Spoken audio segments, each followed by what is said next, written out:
Hello, my friend, and welcome to the first episode of a series that I'm calling Blues You Can Use. I thought of this title the other day, and I thought it would be a good framework to explore etudes and different jazz standards, maybe one per episode, that help us kind of break out of the box, the blues box that maybe all of us have been trapped in.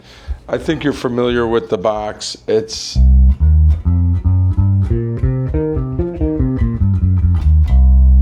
a great scale. It's one that we probably all know. I feel like I climbed into that box years ago and someone slammed the lid and locked it and then threw away the key. So this series is as much for me as it is for you. We're going to just explore getting out of the box one episode at a time. I think the blues is a great foundation to do that with for a few reasons. One, the blues scale is easy to learn. It's only 6 notes, 1, 2, 3, 4, 5, 6, and then you're back to the root note again. And the scale works over the entire progression, so you could always fall back on that when you're learning to improvise over a blues form. The blues form itself is repetitive. It's only 12 measures long and uses 3 chords. The main 3 chords are the 1, the 4, and the 5.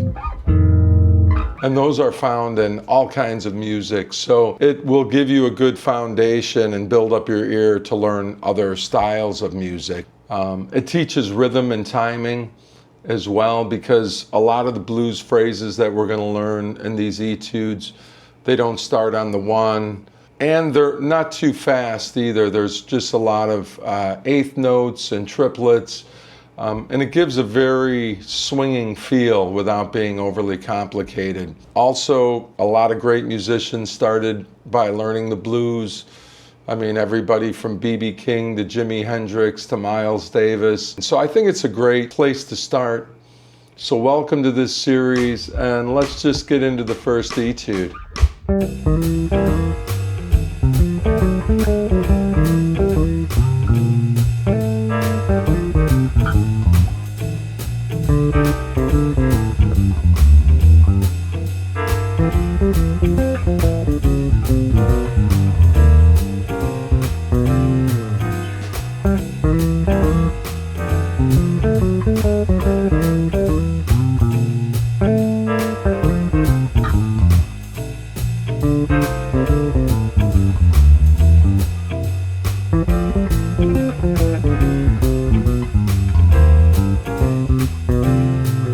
All right, so hopefully you could hear how that etude will start breaking us out of the box.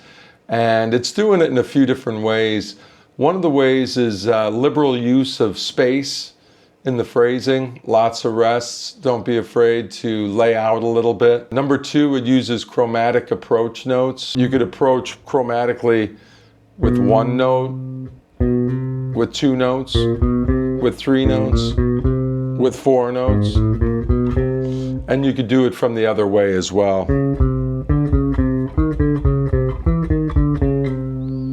The other thing that's going on are enclosures. An enclosure is just surrounding a note that you want to land on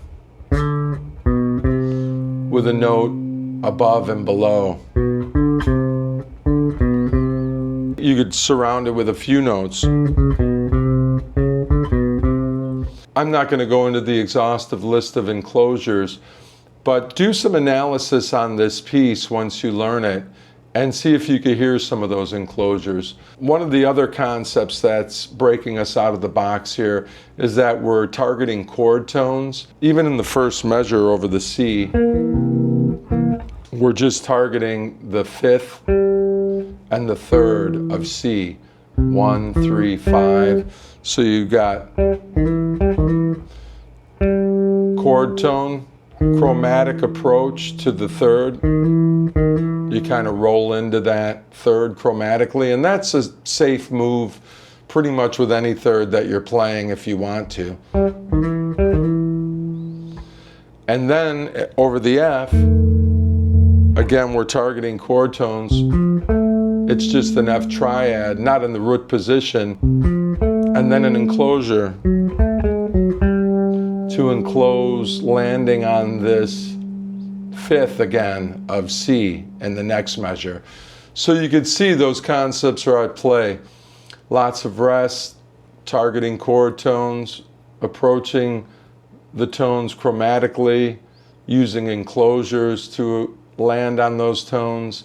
And that goes on throughout the piece. So without being really tedious and breaking this down measure for measure, try to go through it yourself and see if you could connect those dots.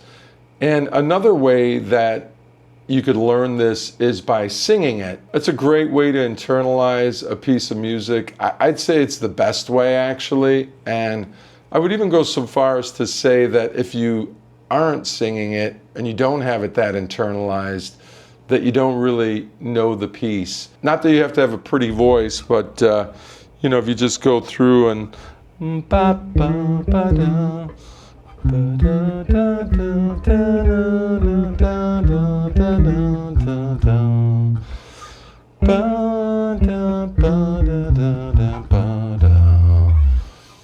I think that's a great way to get this piece inside of you at a deep level. So try singing it as well.